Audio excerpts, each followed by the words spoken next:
And now we finish Ask Ian for July 25th, 2010. But not in that accent, that would get tiresome. Eggplant asks, would you mind elaborating on the differences between the Ancient and Neo-Walkers? For example, their powers and stuff. I'm assuming you axed those tribal freaks because they were overpowered, but that would be another question, eh? Yes, it would. No, I am not going to elaborate the differences because we've only barely had a mentioning of the Neo-Walkers. We don't really have a confirmed triumvirate yet, and I don't want to reveal anything. The reason why I killed the Ancient Walkers was because they were mentioned to be dying for about 2 years or so before I got on my run, and I figured that needed to be resolved. It was one of the many plot points I wrapped up in the Darkest Storm arc. Dante Must Die 00 asks, out of curiosity, what is your favorite animal? It is the potto. Go to Wikipedia, type in Potto. Read up, learn, love it. It's a nifty little critter. Lalale 2001 asks, hey Ian! Hello. I was comparing the Iron Queen from issue number 60 with herself in the Iron Dominion arc. In her first appearance she had a similar personality, though a bit more informal. And she apparently had pyrokinesis with setting Mount Stormtop on fire. How did you choose which parts of her original appearance to keep and which to remove or retcon? First off, it was never really stipulated how Mount Stormtop was set on fire, just that it was maintained by her magic. So conceivably, it was just lit on fire by some kind of little technical doodads that she was using her techno-magic on. And it was all put out by the Mystic fan of Fen Jing, because it's a Mystic fan, and they do that sort of thing. I toned down her kind of shrill silliness just a little bit because we wanted to make her a top-tier villain. We wanted to have a female villain on the same ranks as Eggman or Naugus or Mogul. And if she was, still shrill, ee-hee-hee-hee all the time, it really wouldn't work, at least not in my mind.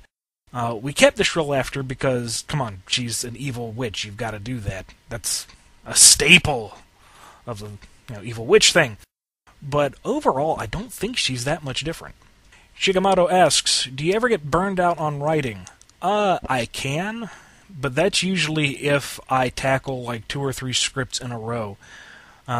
If I write out 2 full issues in a day, usually I need to take a day to just let my brain stop thinking. But if I space it out, usually I'm okay. The illustrious Q asks, how many hours do you spend writing a day? To be more specific, is it a set amount of time that you schedule, or does it vary from day to day? It varies day to day because I'm not necessarily writing all the time. I usually write a manuscript, and then it's done until I revise it, and then I revise it, and then it's done. It comes in fits and starts. Usually with any kind of project, like with the blogs or with the scripts for each issue, I devote the day to it. Wake up, work on the script, eat every now and again, but mostly I don't move from the computer until it's done. Really asks, my question, are the Days of Fury and their bizarre weather patterns really over with? It makes for a pretty overt parallel to global warming in real life, but I think it would still come up from time to time plot-wise. The thing with the Days of Fury is that they were supposed to be cyclical in some weird way. It's just they never really had any impact in the book. Athair said, oh, it's the Days of Fury, and we got a few panels of there being furious days, and then it was done. That was it.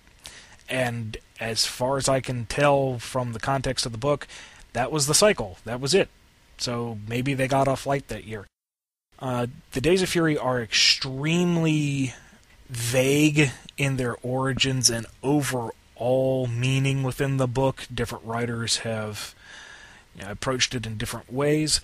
So until I can figure out a good way to approach it and make it a viable threat, something that's approachable and usable within the storyline, I'm just going to say they blew over and everybody got off light this century.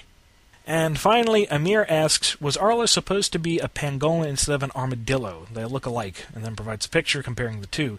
Yes, he very much looks like a pangolin. No, he's supposed to be an armadillo. As far as I can tell, he's always been called an armadillo from day one, which was awkward when Mighty was introduced, but what are you going to do? He's an armadillo, Mighty's an armadillo, they just look different. Okay, folks, that is 2 pages full of questions done, and we'll get back to them as soon as I can. Everybody take care.